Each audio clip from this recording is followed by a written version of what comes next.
El primer antecedente podemos decir que es la recomendación que hace el vicepresidente del Citibank de Nueva York, George Robert, en un informe que él presenta como resultado de una investigación económica realizada a solicitud del gobierno de ese entonces, administrado por Florencio Amodio Arias, y mediante la Ley 84 del 29 de diciembre de 1930 se crea la Contraloría General, asignando como primer contralor a Alejandro Tapia. Y se ubican sus oficinas en el Palacio Nacional, localizado en el barrio de San Felipe, en lo que era el Tribunal de Cuentas. En ese entonces, los contralores eran elegidos por periodos de 4 años para hacerlos coincidir con el periodo administrativo de los presidentes. Todos los contralores posteriores a Alejandro Tapia, Martín Sosa, Leopoldo Arosemena, Ernesto Méndez, Ofelio Acera, duraban un periodo de 1 a 2 años.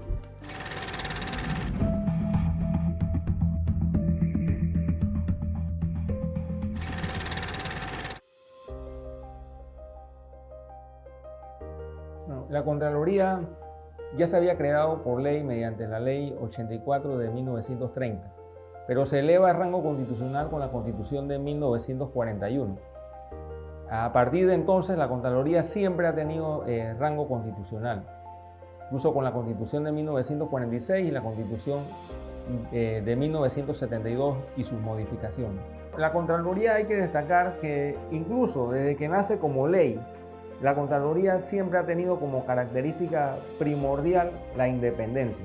Esa independencia ha ido evolucionando, primero frente al Poder Ejecutivo y posteriormente ya en la Constitución de 1972 y la Ley 32 de 8 de noviembre de 1984, la Contraloría se constituye como un organismo técnico independiente, y esa independencia es frente a todos los demás órganos del Estado.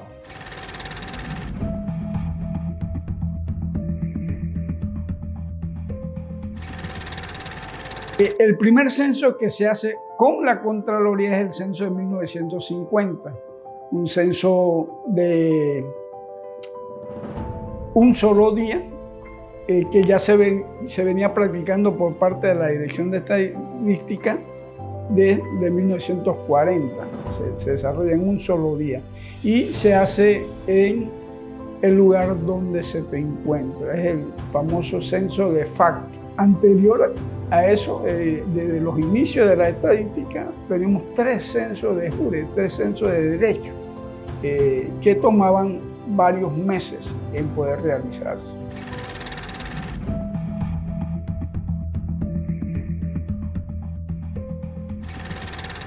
La Dirección Nacional de Informática se crea en 1964 con el nombre de Dirección de Sistematización de Datos. Posteriormente, para los años 90, donde ya teníamos un alcance, una competencia un poco a nivel nacional, se cambia el nombre a Dirección Nacional de Informática. A finales de los años 60, la Contraloría hace una inversión adquiriendo un computador IBM modelo 360. Ese era un computador inmenso que ocupaba una gran parte del ala izquierda de la planta baja de la Contraloría, del edificio de la Contraloría. Ese computador inicialmente comenzó a utilizarse para lo que fue el procesamiento de la planilla del Estado. Se comienza a trabajar en el proyecto del teleproceso con la intención de llevar el control del gasto público a través de esa red de teleproceso, lo cual se logró en el año 72. Y también con este computador se inicia el procesamiento de los datos censales del censo del 70 con este computador central. También se continuó todavía ejecutando todo lo que era la planilla del Estado. Se amplió la red de teleproceso. Se continuó procesando no solamente la cifra de los censos del año 80 también, sino todas las series estadísticas.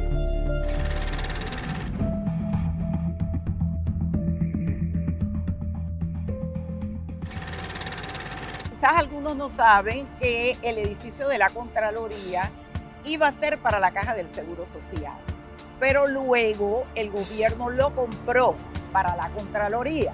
Entonces, enseguida se comenzó a planificar la logística que se iba a llevar a cabo para el traslado. Esto realmente se inició desde 1969, que comenzaron a ver todas las asignaciones, las ubicaciones que se iban a dar. Pero no fue hasta en el año de 1970 cuando ya se comenzó a realizar el traslado, porque lo que no se quería era afectar el servicio que la Contraloría brindaba a todo el público y no afectar las responsabilidades que teníamos, ¿no? Éramos el edificio más alto de la avenida Balboa, cuando hoy en día pues no lo es así, ¿no? Yo siempre, desde que vine la primera vez, quedé enamorada de este edificio y por eso apliqué y gracias a Dios pues fui seleccionada. A inicio de la década del 70, el gobierno del presidente Lacas, en conjunto con el contralor Damián Castillo, desarrollan la herramienta del teleproceso. Era un sistema en su momento revolucionario, en el cual a través de esta herramienta se llevaba el control del presupuesto de gastos de prácticamente parte del sector público en ese momento, los ministerios y algunas entidades descentralizadas. En ese mismo periodo se efectuó el traslado del Centro de Orientación Infantil. Se creó, que estaba ubicado anteriormente en el 5º nivel de estacionamiento. Posteriormente se adquirió una vivienda atrás del edificio en la calle Uruguay y hacia allá se trasladó el Centro de Orientación Infantil, el cual benefició a muchos funcionarios como hasta la actualidad. La Asociación de Empleados definitivamente que en los tiempos del Contralor Damián Castillo Durán, que él creía mucho en lo que era nosotros le llamábamos la organización informal de la Contraloría, que era la Asociación de Empleados, posteriormente la cooperativa, el Centro de Orientación Infantil. Eso nosotros le llamamos las organizaciones informales de la Contraloría, que en ese tiempo existía. Estaba el círculo de secretarias, o sea, ya después posteriormente salió también la Asociación de Jubilados, pero definitivamente eso. Y entonces en esos tiempos todo el funcionario que entraba a la Contraloría obligatoriamente formaba parte de la Asociación de Empleados, todos los funcionarios.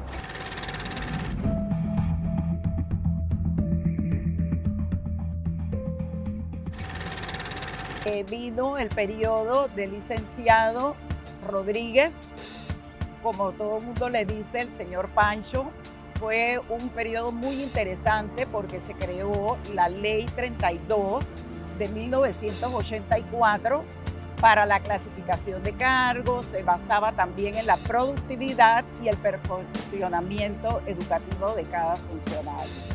En ese mismo periodo también nosotros instalamos el generador y la unidad de UPS, el cual garantizaba y garantiza hasta la fecha el constante fluido eléctrico para el despacho del Contralor, los ascensores y para el centro de cómputo. Cuando llega el Contralor Chinchorro Carles y su Contralor Chen Barría, se separa lo que es la labor de control previo del control posterior. Ahí es donde nace pues la Dirección de Auditoría General, que es la que hace todo lo que son auditorías y dictámenes a los estados financieros, y el control previo, que lo hace, en ese momento era la Dirección de Control Fiscal, y después cambió su nombre, que mantiene actualmente, que es la Dirección de Fiscalización. Luego, cuando vino la misma invasión por las tropas norteamericanas, la Contraloría se vio afectada porque en el piso 7º estaba ubicada Radio Libertad. Radio Libertad era la emisora del gobierno, la emisora gubernamental, digamos como lo que es hoy CERTV. Radio Libertad tenía mucho tiempo de estar ubicada en el piso séptimo, pero las tropas norteamericanas la utilizaron como un punto para ser bombardeados. Nosotros, como estábamos en las casas, cuando esto ocurrió, todo el mundo pues quedó asustado, ¿no? Pero ya después que se organizó el gobierno, que fue con el licenciado Endara, y como contralor vino el Rubén Carles, el licenciado Rubén Carles. Nos llamaron en el 5º nivel, nos citaron, nos dijeron que no nos preocupáramos, que se nos iban a pagar todos nuestros emolumentos que estaban atrasados, y todo iba a volver a la normalidad. Así que regresamos a trabajar. La dirección ya era Dirección de Administración y Finanzas.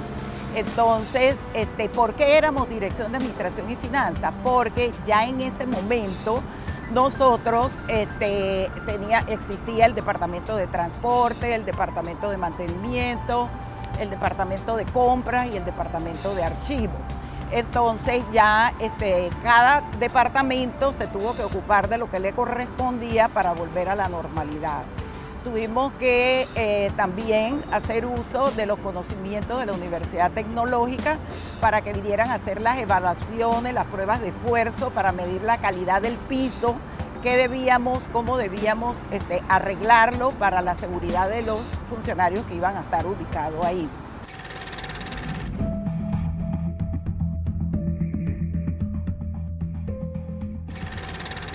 En el año 1991, el gobierno de Panamá firma un acuerdo con USAID, en el cual iba a desarrollar el programa de la RAF, Reforma de la Administración Financiera, y ese programa dio como resultado desarrollar un sistema integrado de administración financiera, el cual no solo iba a contemplar lo correspondiente al presupuesto, sino también iba a contemplar lo correspondiente a la contabilidad, la tesorería y las compras, y se iba a poder desarrollar una mejor auditoría. La Contraloría liderizó ese programa y en conjunto con algunas entidades moldearon el sistema con los requisitos y las condiciones que exige la normativa de Panamá. Ahí en ese momento un grupo de funcionarios de la Contraloría desarrollaron el sistema que dio como resultado el CIASPA, Sistema Integrado de Administración Financiera de Panamá, el cual fue a reemplazar el teleproceso. Eso fue básicamente en el año 1999, y donde todas aquellas entidades que tenían el teleproceso a nivel de gobierno central fueron reemplazadas por el CIASPA.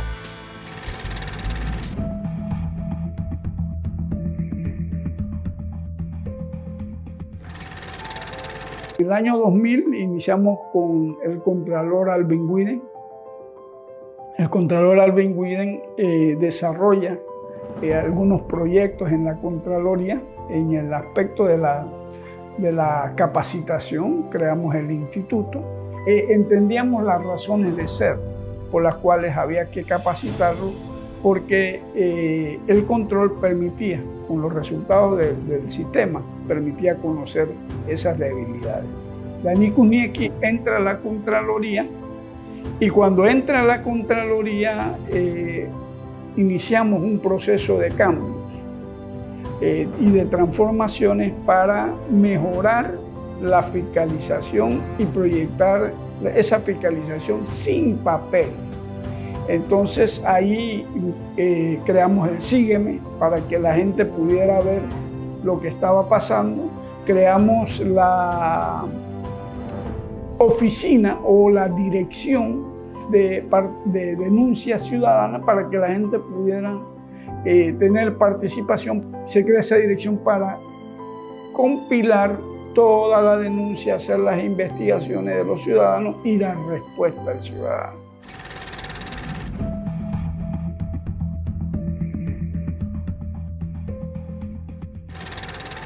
El SCAFIT es una evolución del SICO. Cuando entra la Contralora Gioconda Torre de Bianchini, ella hace una propuesta al equipo y se produce entonces el sistema SCAFIT, que con los mismos parámetros, pero con mejores resultados de medición y un ordenamiento, ¿no? Ya usted sabe dónde está el documento, quién lo tiene, qué tiempo demora ese documento en una oficina. Maneja un nivel de información paso a paso de ese documento. Bajo la administración del Contralor Gerardo Solís, nos planteamos migrar en firme hacia la fiscalización sin papeles, creando, porque hemos sido impactados en esta administración, en este año, por la pandemia. Y la pandemia nos ha llevado a proyectarnos hacia un cambio con tecnología, proyectado de tal manera de que todo el trámite que vayamos a hacer en los próximos años termine siendo un trámite totalmente digital. La Contraloría siempre fue una institución respetada. Nosotros teníamos lo que llamamos la mística institucional. Siempre vamos a encontrar problemas, pero los problemas se convierten en retos, todos estos obstáculos se convierten en retos. Y en la manera en que nosotros seamos bien entusiastas, seríamos capaces para hacer grandes cosas por la institución. Esta vivencia que nosotros hemos tenido ha sido gratificante. Yo lo que exhorto a los actuales funcionarios que retomen esa mística institucional y esa credibilidad, porque siempre el prestigio que gozó la Contraloría como ente de fiscalización de los recursos del Estado.